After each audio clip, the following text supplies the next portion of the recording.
Magandang araw sa inyong lahat. Welcome back na naman sa channel ko. Ngayon may ibabahagi na naman ako na panibagong ritual.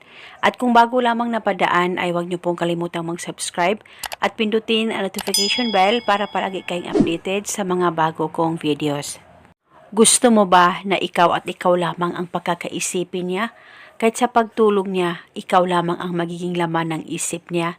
Kaya gawin mo itong ritual na ibabahagi ko sa inyo ngayon nang sa ganon ikaw lamang ang pagkakaisipin ng taong mahal mo at hindi siya makakatulog sa kakaisip sa iyo buong magdamag. Una, ang gagawin mo lamang, umupo ka muna saglit dyan sa higaan mo. Mag-focus at mag-concentrate ka. Pakaisipin mo ang target at tawagin mo lamang ang pangalan at apelyido niya ng 11 times. Wala na po kayong kailangan pang banggitin, basta tawagin mo lamang ang pangalan at apelyido niya ng 11 times. At dapat alam mo rin ang tunay na pangalan niya, nang sa ganun mapadali po ang talab nito.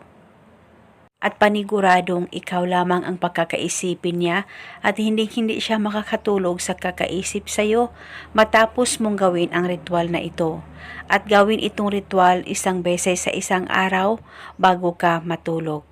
Kaya kung gusto mo rin na ikaw ay kontakin ng taong mahal mo at matagal nang hindi nagpaparamdam sa iyo, ay mas mainam na gawin mo rin ang ritual na ito. Basta tawagin mo lamang ang pangalan at apelyido niya ng 11 times. At kung gusto mo, pwede ka rin gumawa ng iba't ibang ritual na binahagi ko. Kahit ilan pa ang ritual ang gusto mong gawin na pagsabayin sa isang araw ay wala pong problema. At dapat gawin mo itong ritual na ikaw lang mag-isa nang walang makakakita at makakaalam. At gawin ito hanggang kailan mo gusto. At paniguradong ikaw lamang ang pagkakaisipin niya bawat minuto. At ito muna sa ngayon, maraming salamat po sa panunood. May God bless us all.